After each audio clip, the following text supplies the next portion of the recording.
Hey everybody, Max Kevin here. It's a Little Cutie Podcast. It's not too long. Oh, you guys, are you happy? The writer strike's over. All right, we did it. We did it, everybody. Aren't you happy? You can start watching fucking boring ass TV again on Apple Plus, Paramount Plus, HBO Max, Disney Plus, Amazon Prime. You can watch all the good TV shows they got now. No more TikTok videos. You don't have to watch schoolgirls dancing with their hands or fat people falling over. You can watch real TV again. Aren't you happy? Are you resubscribing to Netflix? Get your Netflix. You can watch reality shows like fat people eating and fat people cooking and fat people trying to lose 50 pounds so they can get the weight band surgery so they can stop being fat fucks. Anyway, what was it talking about here? Oh yeah, the writer strike there, yeah? Yeah, guys, the writer strike, we did it. Unions work, everybody. Don't ever thank a union for that. Oh, you make more than minimum wage? Thank a union for that. Of course, I don't know if you guys heard Gavin Newsom just gave fast food workers in California $20 an hour. I don't know why, only fast food workers. The regular minimum wage is still like whatever, I don't know, $12.75 or whatever, but fast food workers, they all make 20. Yeah, central economic planning works, everybody. Yeah, definitely. Yeah, it's gonna be great. That's gonna be great for stores that aren't fast food workers, because all the dumb teenagers with no skills, they're definitely gonna work at one of those places instead of fast food. God. Anyway, enough about that. There. Let's go back to the writer's strike. There. I do agree. The writers there, they kind of got screwed over, because of streaming services, they don't get the residuals or whatever from the streaming. It's like usually when they play the reruns there, you get that residual check. You get a check for 37 cents. It's like, where's my 37 cents, Netflix? All right, you're streaming my shit. Oh, you want to make an AI model of my face and just use that instead of me?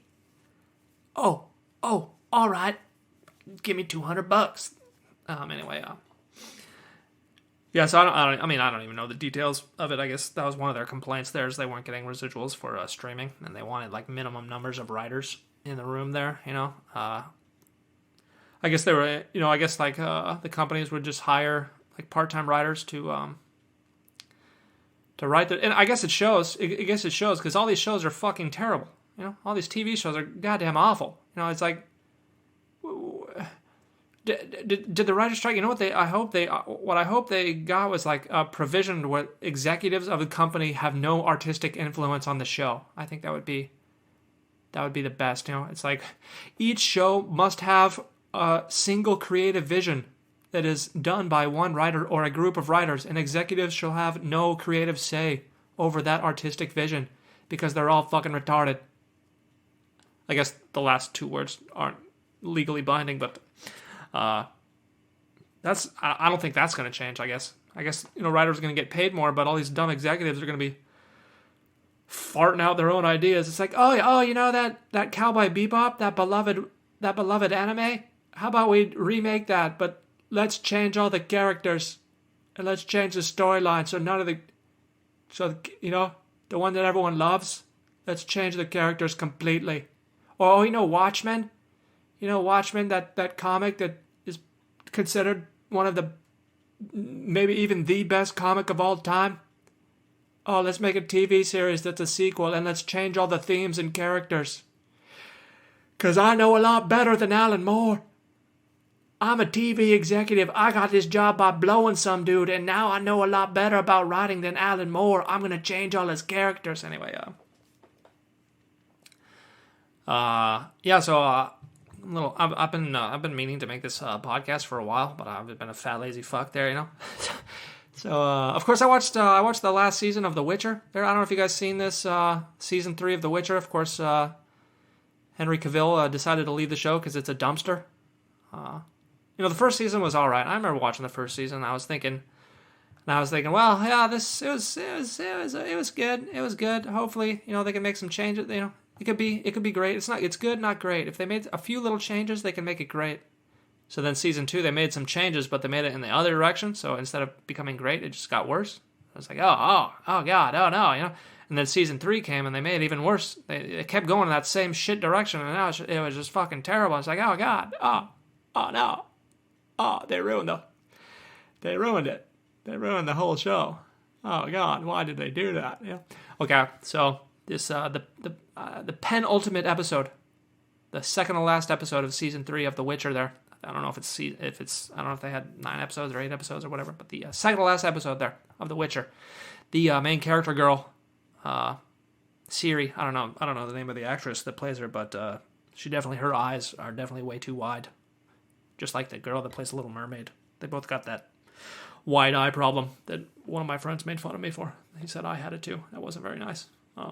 Anyway, so she's like lost in the desert, right? She like gets like the episode before. She like goes through a portal or some shit, and she's in this like desert, right?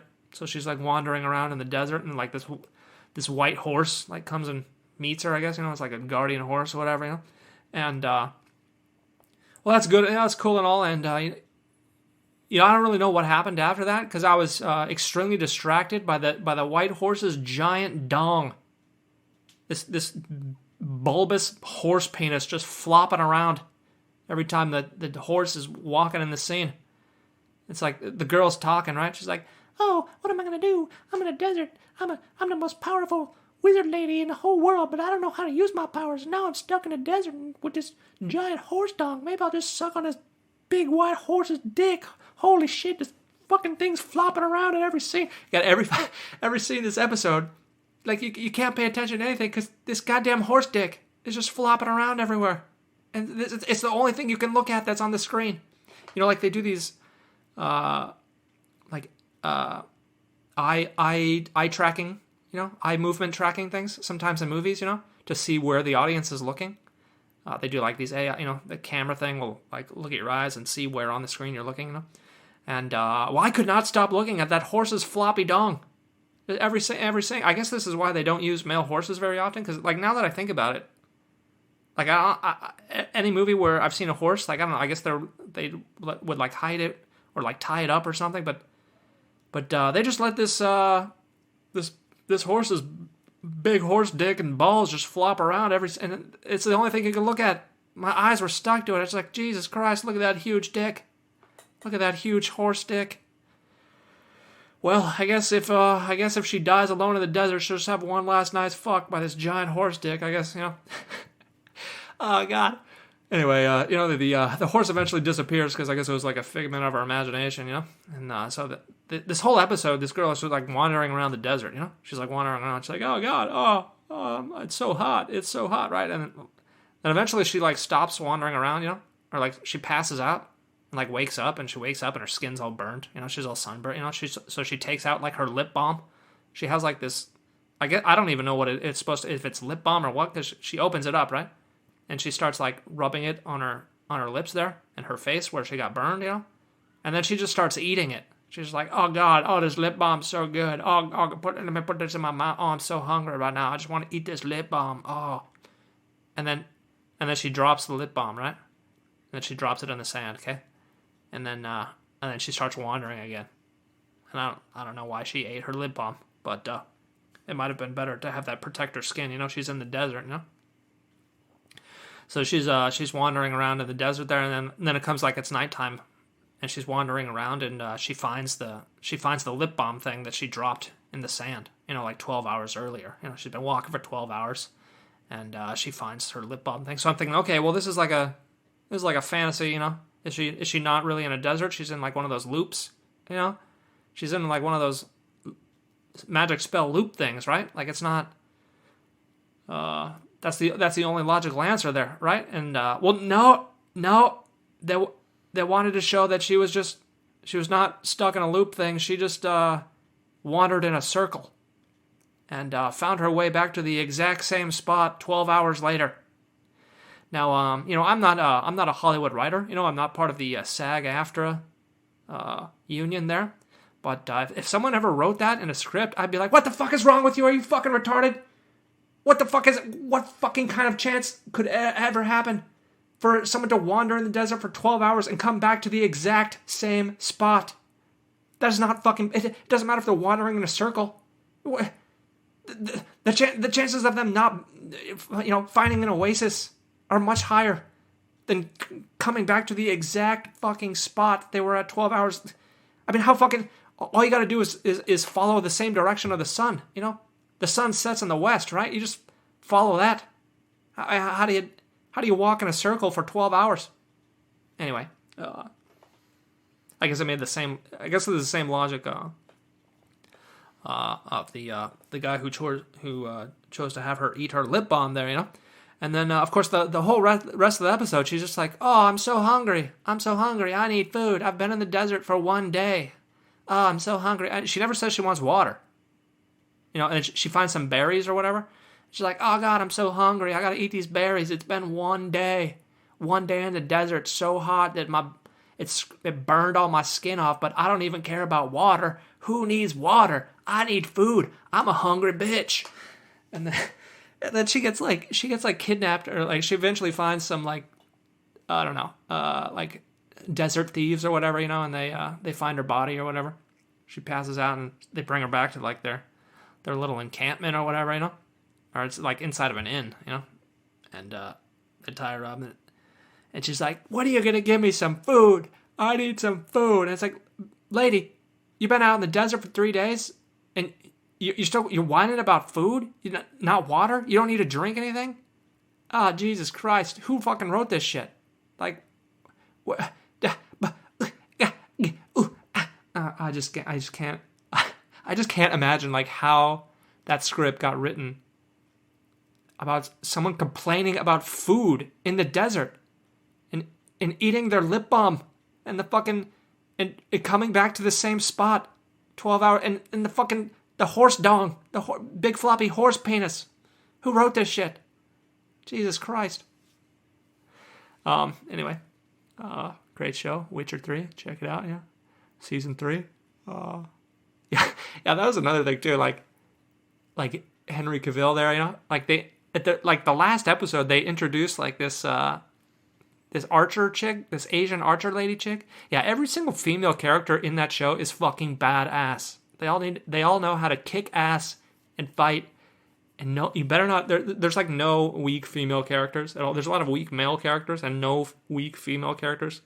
The female and they're not even normal strength. They're all fucking badass, right? And they introduced this Asian archer chick who I have no fucking idea who this girl is. I don't remember her from any of the games there, right? And she's Henry Cavill's he's injured or whatever, And every scene she's like, I could kill you. I could kick your ass right now.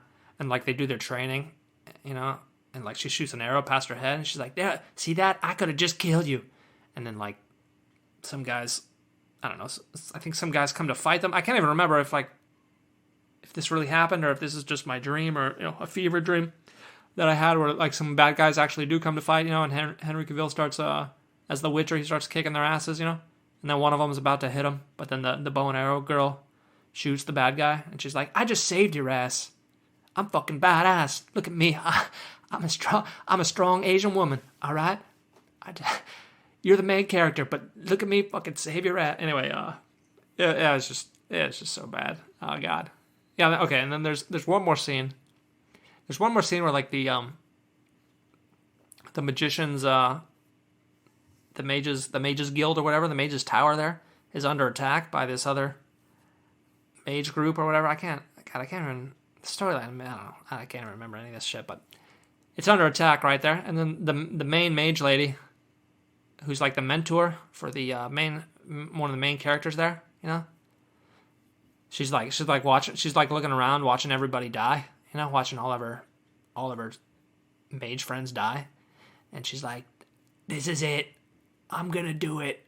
I'm gonna cast the forbidden spell and fuck up all these people that are trying to invade my castle thing, So she goes outside, and then the main character girl is like, oh no, she's gonna cast the spell, And then the old mentor lady, she's like, she puts up her hands there, and the lightning starts striking, And she's like, oh, I'm gonna cast the forbidden spell that's gonna kill me, but it's gonna kill all of you, So she does lightning, this lightning thing, special lightning attack, that kills all the bad guys there, And then, well, it doesn't kill her. It kills everyone, but it doesn't kill her. Even though they pretty much said like, oh, this spell is going to kill you. This is the forbidden spell that's going to kill you. But it doesn't kill her. It doesn't kill her, right? And then, in the next scene, she's like alive, right? And she's like writing a letter. And she's like, I'm so sorry, I couldn't protect you. I couldn't save the conclave from the da-da-da-da-da, and I feel bad, so I'm going to kill myself now. And then she commits suicide. And it's like, hey, who wrote that dumbass shit? Look, if you want your character to die heroically, just have her die when she's casting the lightning spell that you said previously is going to kill her, and then she sacrificed herself to save the thing. You don't have her cast the fucking lightning spell that's supposed to kill her, but then magically doesn't kill her, and then afterwards she's like, oh, I can't live with the shame, I'm going to kill myself. Who fucking wrote this shit? God damn it. Netflix, hire me, all right? Hire me.